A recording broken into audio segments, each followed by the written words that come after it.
Chapter 25 of Magnus Chase and the Gods of Asgard, the Hammer of Thor.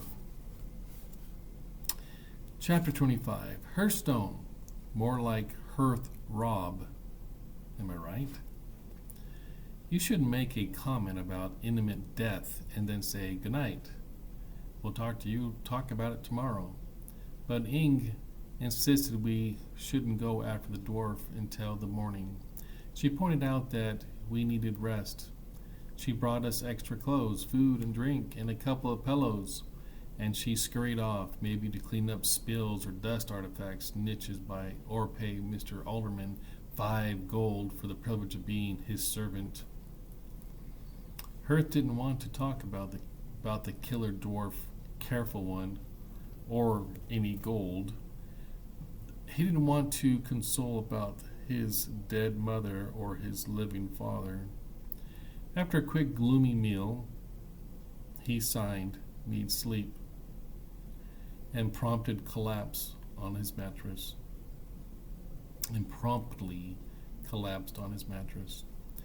Just out of spite, I decided to sleep on the rug. Sure, it was creepy, but how often do you get to recline on a 100% genuine pea-in-the-well fur? Hearthstone had told me that the sun never sets in Helheim. It just sort of dips into the horizon and comes back up again, like in summer in the Arctic. I wondered if I had trouble sleeping when there was no light. But I didn't have to worry. Here in Hearthstone's windowless room, one flick of the light switch left me in total darkness. I had a long day.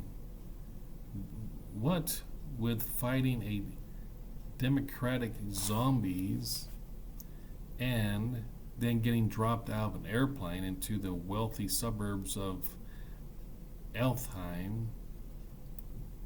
The evil creature's fur was surprisingly warm and comfortable. Before I knew it, I had drifted off into not-so-peaceful slumber. Seriously, I didn't know if there was a Norse god of dreams, but if there is, I'm going to find this house and hack apart its sleep number mattress with a battle axe.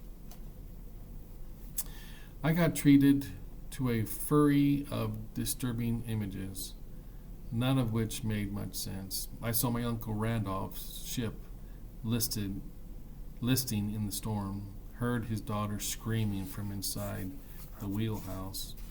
Sam and Oddmere, who had no business being there, clung to opposite sides of the deck, trying to reach each other's hands until a wave crashed over them and swept them out to sea. The dream shifted. I saw Alex Farrow in her suite in Valhalla, throwing ceramic pots across the atrium. Loki stood in her bedroom, actually casually adjusting his paisley bow tie in the mirror as pots passed through him and smashed against the wall. "It's such a simple request, Alex," he said. "The alternative will be unpleasant. Do you think because you're dead, you have nothing left to lose? You are very wrong." "Get out," Alex screamed. Loki turned, but he was no longer a he. The god had changed to a young woman with long red hair and dazzling eyes, an emerald green evening gown accentuating her features. Temper, temper, love," she purred. "Remember where you come from." The words reverberated, shaking the scenes apart.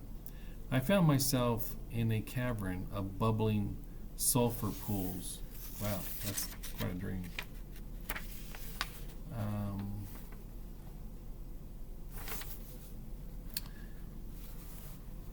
The god Loki, wearing only a loincloth, laid lashes to 3 rock columns.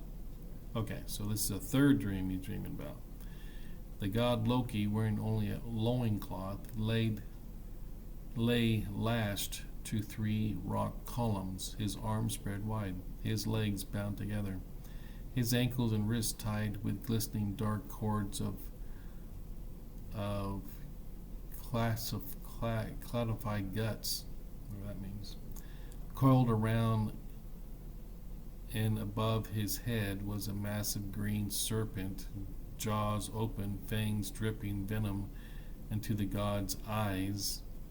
But instead of screaming, Loki was laughing at his face as his face burned.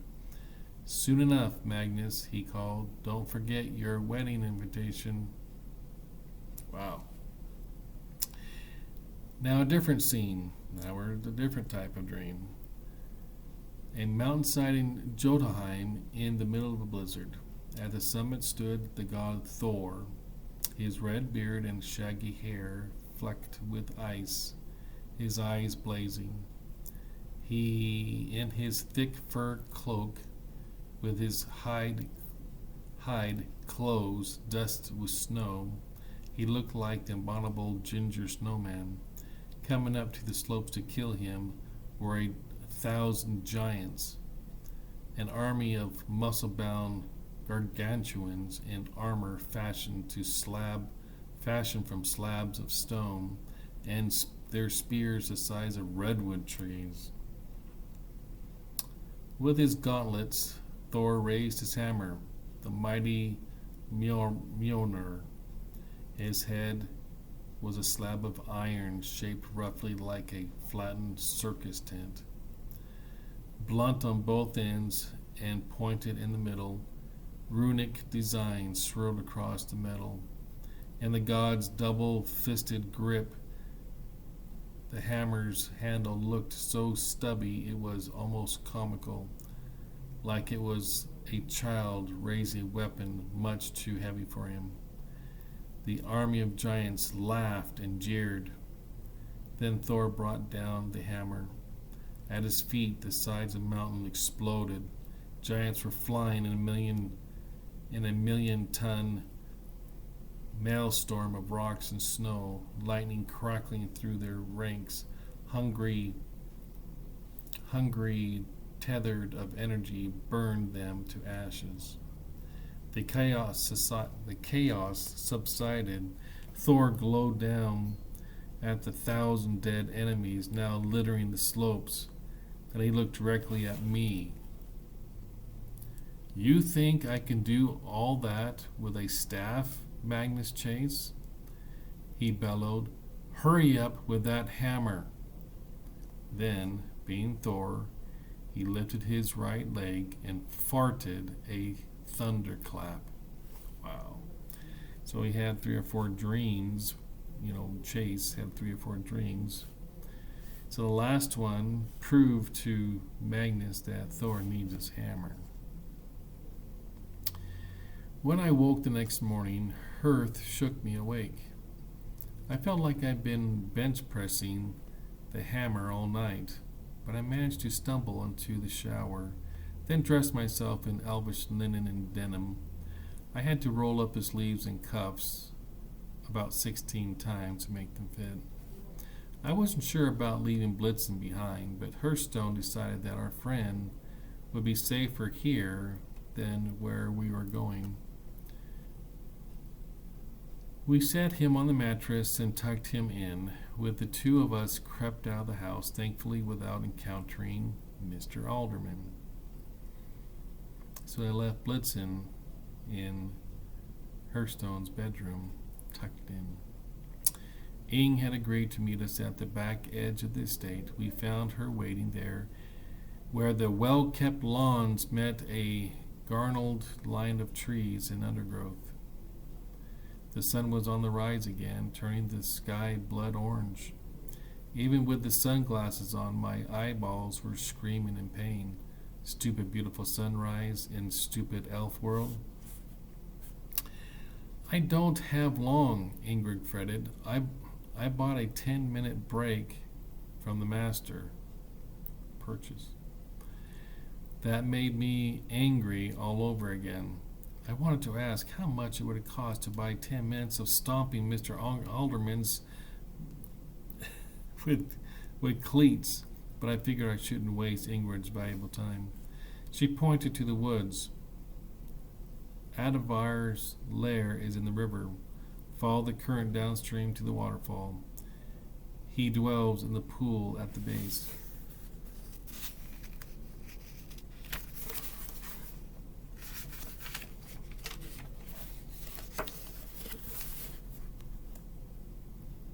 Advar? I asked. She nodded uneasily. That is his name, the careful one, in the old language. Andvare. Anvari. And his dwarf lives underwater. In the shape of fish, said Ingrid. Oh, naturally. Hearthstone signed to Ing. How do you know this? Well, Master Hearthstone, I still have some natural magic. We're not supposed to use it, but I sensed the dwarf this last time I was in the woods. Mr. Alderman only tolerates this patch of wilderness on his property because, he needs a forest nearby to survive, and he can always hire more help in there. She said, hire? I heard catch. 10 minutes. The 10-minute cleat stomping session was sounding better and better. So, this dwarf, I said, what's he doing in Alfheim? Doesn't the sunlight turn him to stone? Ing's cowtail flicked. According to the rumor I've heard, Anvari is only 1,000 years old. He has powerful magic. The sunlight barely affects him. Also, he stays in the darkest depths of the pool. I suppose he thought Alfheim was a perfect, safe place to hide. His gold has been stolen before, by dwarfs, humans, even gods. But who would look for a dwarf and his treasure here? Well, thank you, Ing, Hearth signed. She blushed. Just be careful, Master Hearth. Andvari is tricky. His treasure is sure to be hidden and protected by all sorts of enchantments. I'm sorry I can't tell you more or where to find him. Not even how to defeat him. Hearthstone gave Ing a hug. I was afraid the poor girl's bonnet might pop off like a bottle cap. Please, good luck, she dashed off. I turned to Hearthstone. Has she been in love with you since you were kids? Hearth pointed at me, then circled his finger at the side of his head. You're crazy. Whatever, man, I said. I'm just glad you didn't kiss her. She would have passed out. Hearthstone gave me an irritated grunt. Come on. Dwarf to rob. Woo. Okay. That is chapter 25. So, now they plan to go find a crazy magical dwarf who has a ton of gold. And they gotta take the gold, steal the gold from him, go cover the blue rug in his room to prove to the dad that he has earned his affection, and they're hoping that he will give him the healing stone to heal Blitzen. How about that?